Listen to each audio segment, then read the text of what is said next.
Salam dəyərli dostlar, bugün mən sizlərə Azərbaycanın ənləri haqqında məlumat verəcəm. Azərbaycanın ən hündür zirvəsi, Bazardüz zirvəsi 4466 metr, yerləşir Qəbələ və Qusar rayonu sərhəddində.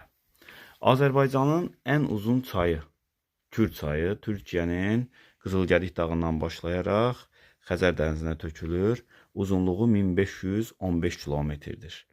Ancaq Azərbaycan ərazisində formalaşan çay isə Tərtər çay 200 kilometr və Pirsahat çay isə 202 kilometr olmalıdır. Kür çayı tranzit çay olduğu üçün Azərbaycan ərazisində formalaşmır. Azərbaycanın ən böyük gölü Sarısu gölüdür. Sahəsi təqribən 65 kvadrat kilometrdir.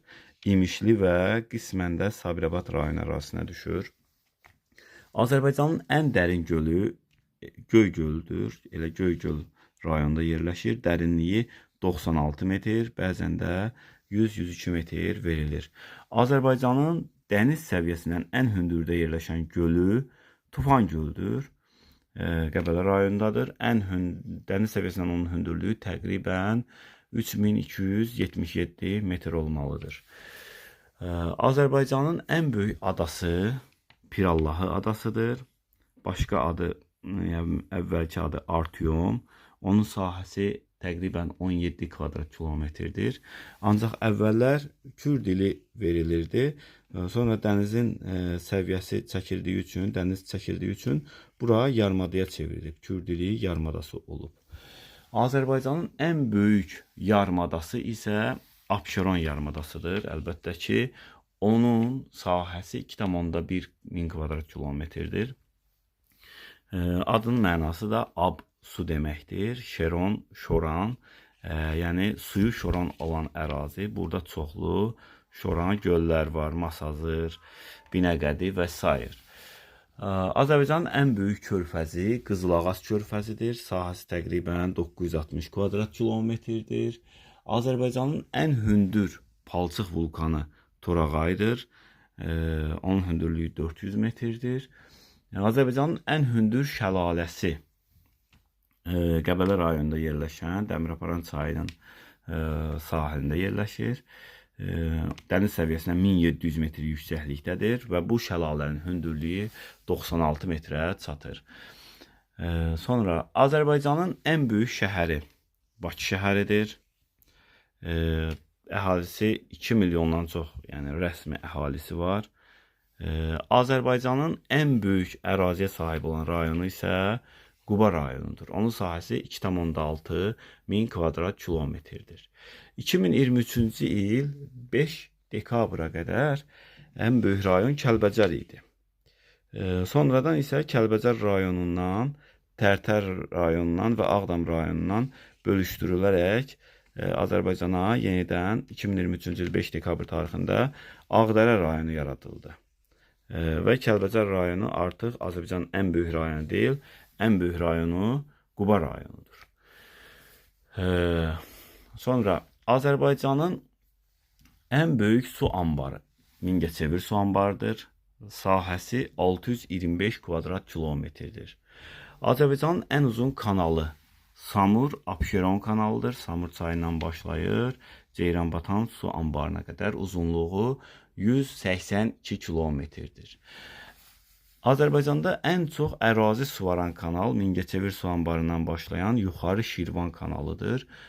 Onun uzunluğu 122 kilometrdir. Suvardığı sahə isə 127 min hektardır. Ən çox su daşıyan kanalı isə Yuxarı Qarabağ kanalıdır. O da Mingəçevir su anbarından başlayır. Onun uzunluğu 172 kilometrdir. Ən hündürdə yerləşən yaşayış məntəqəmiz Quba rayonu Xınalıq kəndidir. Təqribən 2350 metr yüksəklikdə yaşayırlar. Və buranın da tarixi təqribən 5000 ilə yaxın tarixi olmalıdır. Sonra Azərbaycanın ən çox yağıntı düşən ərazisi Lənkəran rayonunun Gəgiran kəndidir. Lənkəran rayonu Gəgiran kəndi 2763 mm yağıntı düşüb. Ən az yağıntı düşən məntəqəsi isə Ələt Tirəsi ətrafında Ələt Tirəsi ətrafında Puta məntəqəsidir. Bura təqribən 150-200 millimetrdən az yağıntı düşür. Azərbaycanın ən isti rayonu və yaxud şəhəri Culfa rayonudur. Burada müsbət 46,2 dərəcə temperatur müşahidə edilib.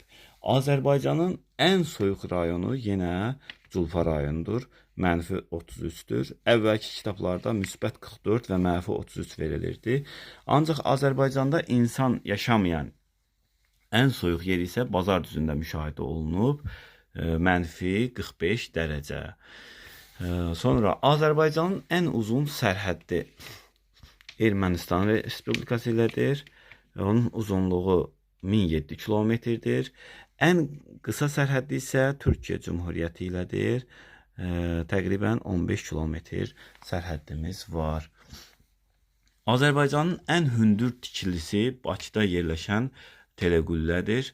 310 metr hündürlüyə malikdir. Sonra Azərbaycanın ən uzun ömürlülər diyarı Lerik rayonudur. Lerik rayonunda muzey də var.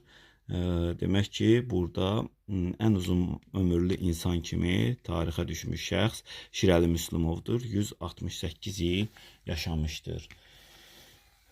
Belə, dəyərli dostlar, əgər siz də Azərbaycana aid ən kiçik, ən böyük nə bilirsinizsə yaza bilərsiniz. İzlədiyiniz üçün təşəkkür edirəm.